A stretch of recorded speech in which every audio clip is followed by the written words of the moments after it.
Welcome to our channel. இந்த வீடியோவில் TNSTC driver cum conductor எக்ஸாமுக்கு வரக்கூடிய ஜென்ரல் தமிழ் கொஸ்டின்ஸ் பற்றி பார்க்கலாம். இந்த சேனலுக்கு புதுசுனா சப்ஸ்கிரைப் பண்ணிக்கோங்க, பெல் ஐக்கானும் கிளிக் பண்ணி வச்சுக்கோங்க. அப்போ தான் நாங்கள் போடுற வீடியோ இமீடியட்டாக உங்களுக்கு ரீச் ஆகும். ஓகே, இப்போ நம்ம வீடியோக்குள்ளே போயிடலாம். மேதினி என்னும் சொல்லின் பொருள்.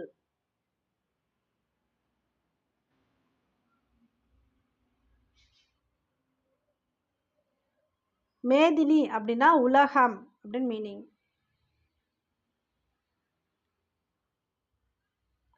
தாய்மொழியில் படித்தால் டேஷ் அடையலாம்.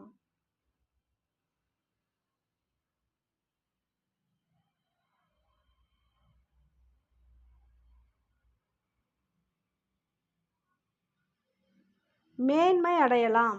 மேன்மை, சிறப்பு இதெல்லாம் கூட மீனிங் தான். அவங்க தாய்மொழியில் படித்தால் மேன்மை அடையலாம். ஏற்றத்தாழ்வற்ற டேஷ் அமைய வேண்டும்.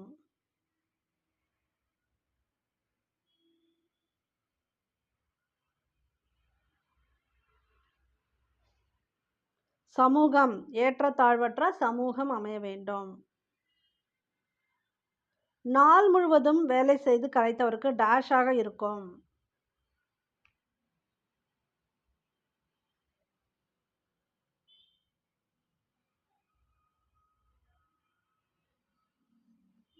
அசதியாக இருக்கும். அசதினா டயர்ட்னு சொல்கிறோம் இல்லையா, அதனால நாள் முழுவதும் வேலை செய்கிறவங்களுக்கு அசதியாக இருக்கும். 8 + திசை என்பதனை சேர்த்து எழுத கிடைக்கும் சொல்.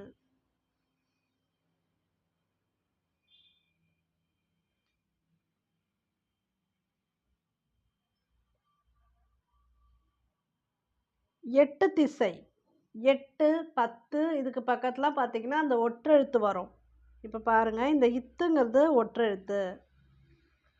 ஸோ 8 பக்கத்தில் 8 திசைக்கு இத்து வருதா. இப்போ 10 பாட்டு இப்போ வரும். ஏன்னா இந்த 8 10க்கு பக்கத்தில் மட்டும் இந்த ஒற்றெழுத்து வரும், அதுக்குரிய ஒற்றெழுத்து. இப்போ பாட்டு இருக்கு இல்லையா, பாக்குரிய ஒற்றெழுத்து இப்போ சேரும்போது அதுபோல் இந்த தீ இருக்குல்ல, இதுக்கு அப்போ என்னது இத்து வரும், ஒற்றெழுத்து அப்படி வரும், ஞாபகம் வச்சுக்கோங்க. அமுதென்று என்னும் சொல்லை பிரித்து எழுத கிடைப்பது.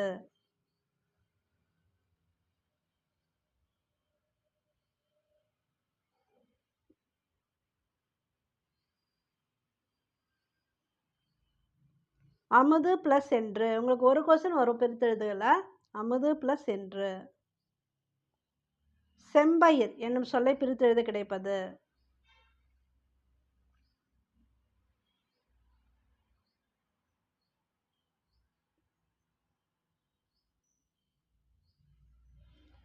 செம்மை ப்ளஸ் பயிர். செம்மையான பயிர் தான் செம்பயிர். மா என்னும் சொல்லின் பொருள்.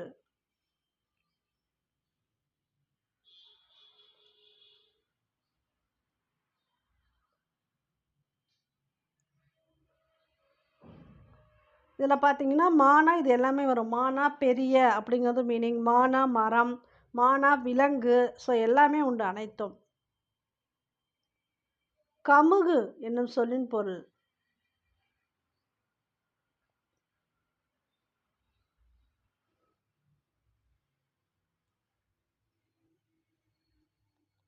கமுகுனா பாக்கும் வரும், கூந்தல் வரும். கமுகுனா பாக்கு, கூந்தல் இது எல்லாமே மீனிங். தொன்மை என்னும் சொல்லின் பொருள்.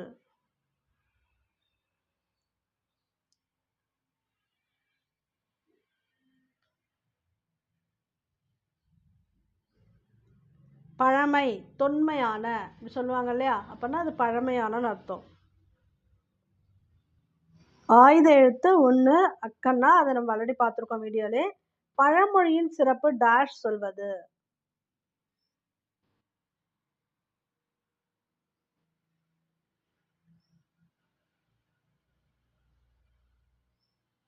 சுருங்க சொல்வது. பழமொழினாலே சுருங்க சொல்வது. சிலப்பதிகாரம் என்னும் காப்பியத்தை இயற்றியவர் யார்?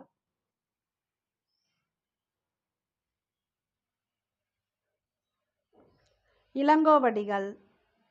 உடல் நோய்க்கு டேஷ் தேவை.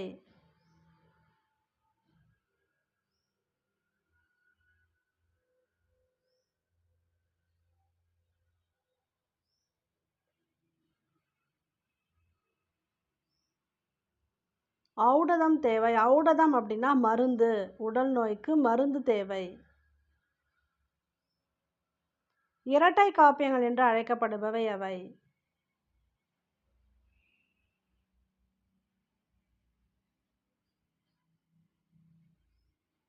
சிலப்பதிகாரமும் மணிமேகலையும். நான் ப்ரீவியஸாக ஒரு வீடியோலே சொல்லியிருப்பேன். இதை பற்றி எக்ஸ்பிளைன் பண்ணியிருப்பேன் பாருங்கள் தமிழ் வீடியோலேயே. இரட்டை காப்பியங்கள் ஏன் இந்த மாதிரி அழைக்கப்படுது சிலப்பதிகாரம் மணிமேகலை எக்ஸ்பிளனேஷன் கொடுத்துருப்பேன். முத்தமிழ் காப்பியம் எது?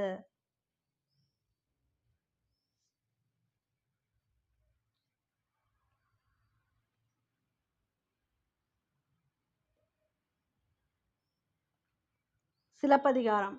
3 வேந்தர்கள் பற்றியுமே இதில் சிலப்பதிகாரத்தில் கொடுத்துருப்பாங்க. இது வந்து முத்தமிழ் காப்பியம். சேர சோழ பாண்டியர்கள் இருக்காங்களா அவங்கள பற்றி. இந்த கலை சொல் பொறுத்துக. போன தடவை இதே போல் ஒரு கொஸ்டின் கொடுத்துருந்தாங்க. டச் ஸ்க்ரீன் அப்படி கொடுத்துருந்தாங்க. அதுக்கு வந்து மீனிங் தொடுதுரை. அதே போல் இது மாதிரி உங்களுக்கு ஃப்ரீக்வெண்ட்டாக எல்லோரும் யூஸ் பண்ணுறாங்க இல்லையா, மெயிலு, வாட்ஸ்அப் இந்த மாதிரி கொஸ்டின் கேட்க வாய்ப்பு இருக்குது. இதுக்கு வந்து நான் ஃபுல்லாகவே ஸ்கூல் புக்கிலேருந்து எடுத்து தனியாகவே ஒரு நாள் வீடியோ போட்டுருவேன். அது இல்லாமல் நோட்ஸ்லேயும் கொடுத்துருவேன், பார்த்துக்காங்க.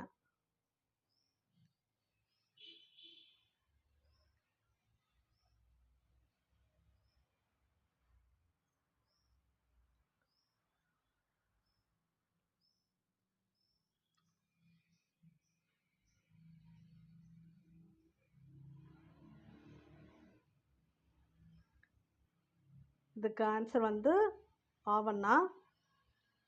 இமெயில். இமெயில்னா மின்னஞ்சல். மெயில்னா அஞ்சல். ஓகேங்களா? அப்போ இமெயில்னா மின்னஞ்சல். வாட்ஸ்அப். வாட்ஸ்அப்னா புலனம். ஃபேஸ்புக் முகநூல். ஆப் அப்படின்னா செயலி. திருக்குறளில் உள்ள அதிகாரங்கள். இது ஆல்ரெடி நம்ம வீடியோவிலே பார்த்தோம். மொத்தம் வந்து 133 அதிகாரம் இருக்கும். ஒரு அதிகாரத்துக்கு 10 குறள். மொத்தம் 133 அதிகாரம், 1330 குறள்கள். கதிரவனின் மற்றொரு பெயர் என்ன?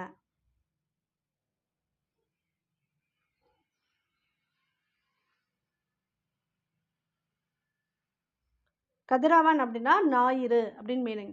நீங்கள் TNSTC driver cum conductor exam prepare பண்ணிட்டுருக்கீங்க. உங்களுக்கு படிக்கிறதுக்கு நோட்ஸ் வேணும் அப்படின்னா இந்த நம்பரை காண்டாக்ட் பண்ணி பர்ச்சேஸ் பண்ணிக்கோங்க. இதிலே உங்களுக்கு general Tamil, GK questions, technical questions, அது இல்லாமல் உங்களுக்கு ஃபஸ்ட் எய்ட் ரிலேட்டட் கொஸ்டின்ஸு, போக்குவரத்து சின்னங்கள், இதை பற்றி எல்லாமே கவர் ஆகும். யூஸ்ஃபுல்லாக இருக்கும். வாங்கி படிச்சுக்காங்க. கழுத்தில் சூடுவது டேஷ்.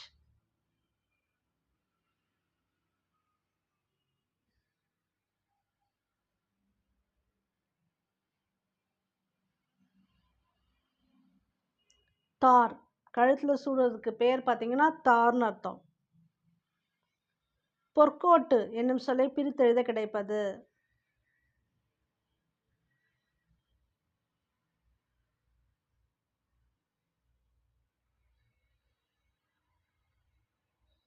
பொன் ப்ளஸ் கோட்டு. இதில் வந்து எந்த இன் வருது பார்த்துக்காங்க. ஏன்னா இது வந்து கேட்கறதுக்கு நிறைய வாய்ப்பு இருக்குது. ஸோ இந்த இன் கிடையாது, இது பொன் ப்ளஸ் கோட்டு.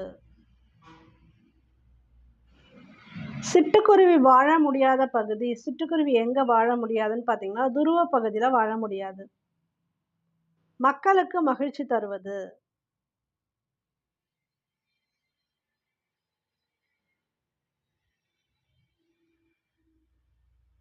அறிவுடைய மக்கள். மக்களுக்கு மகிழ்ச்சி தருவது அறிவுடைய மக்கள்.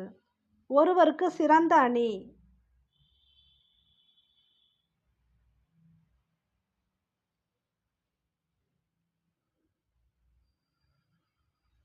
இன்சொல். இனிமையான சொல் தான் ஒருவருக்கு சிறந்த அணி. ஆசியா கண்டத்திலேயே மிகப்பெரிய நூலகம் எங்கு உள்ளது?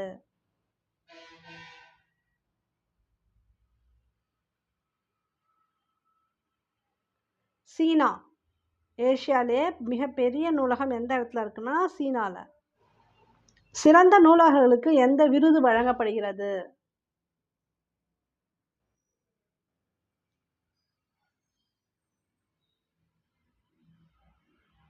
நான் ஆல்ரெடி ஒரு வீடியோ போடும்போதே சொல்லியிருக்கேன். அரங்கநாதன் விருது. இவர் பேரில் தான் விருது வழங்குவாங்கன்னு சொல்லியிருக்கேன். ரா அரங்கநாதன் விருது. மெல்லினத்திற்கான இன எழுத்து இடம்பெறாத சொல் எது?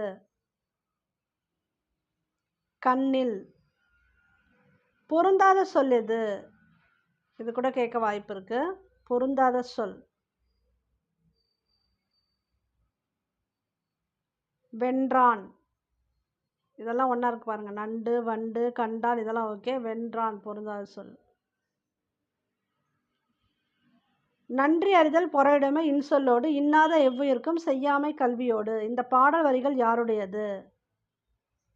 இது போல் 2 லைன் கொடுத்து இது யாரோட பாடல் வரிகள்னு கேட்குறாங்க. அந்த டைப்பில் இந்த கொஸ்டின் வர்றதுக்கு வாய்ப்பு இருக்குது.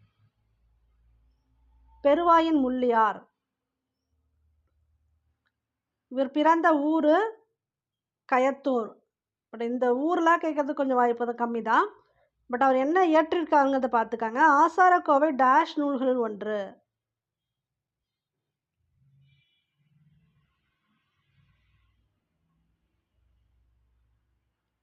ஆசாரக்கோவை 14 கீழ்கணக்கு நூல்கள் ஒன்று. பிறர் நமக்கு செய்யும் தீங்கை பொறுத்து கொள்வது டேஷ் ஆகும். பொறையாகும். பொறை அப்படின்னா பொறுமைன்னு அர்த்தம்.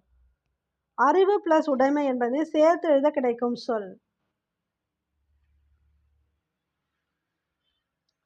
அறிவுடைமை. அறிவுடைமை.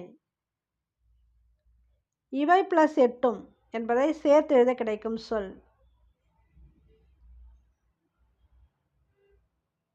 இவை எட்டும். 2 சேர்த்து ஏ வருது பாருங்க. இவை எட்டும். பொறையுடைமை என்னும் சொல்லை பிரித்து எழுத கிடைப்பது.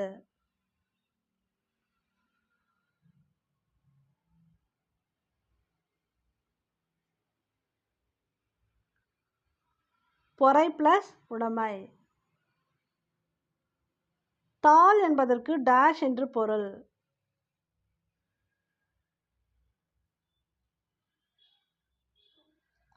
தாள்னா நாக்கு. தாலாட்டு அது பாடுறாங்க இல்லையா, அது தாள்னா நாக்கு. வாழை பிளஸ் இலை என்பதை சேர்த்து எழுத கிடைக்கும் சொல். வாழை இலை. ஓகே, தேங்க்யூ ஃபார் வாட்சிங். இந்த சேனலுக்கு புதுசுனா சப்ஸ்கிரைப் பண்ணிக்கோங்க. பெல் ஐக்கானும் கிளிக் பண்ணி வச்சுக்கோங்க.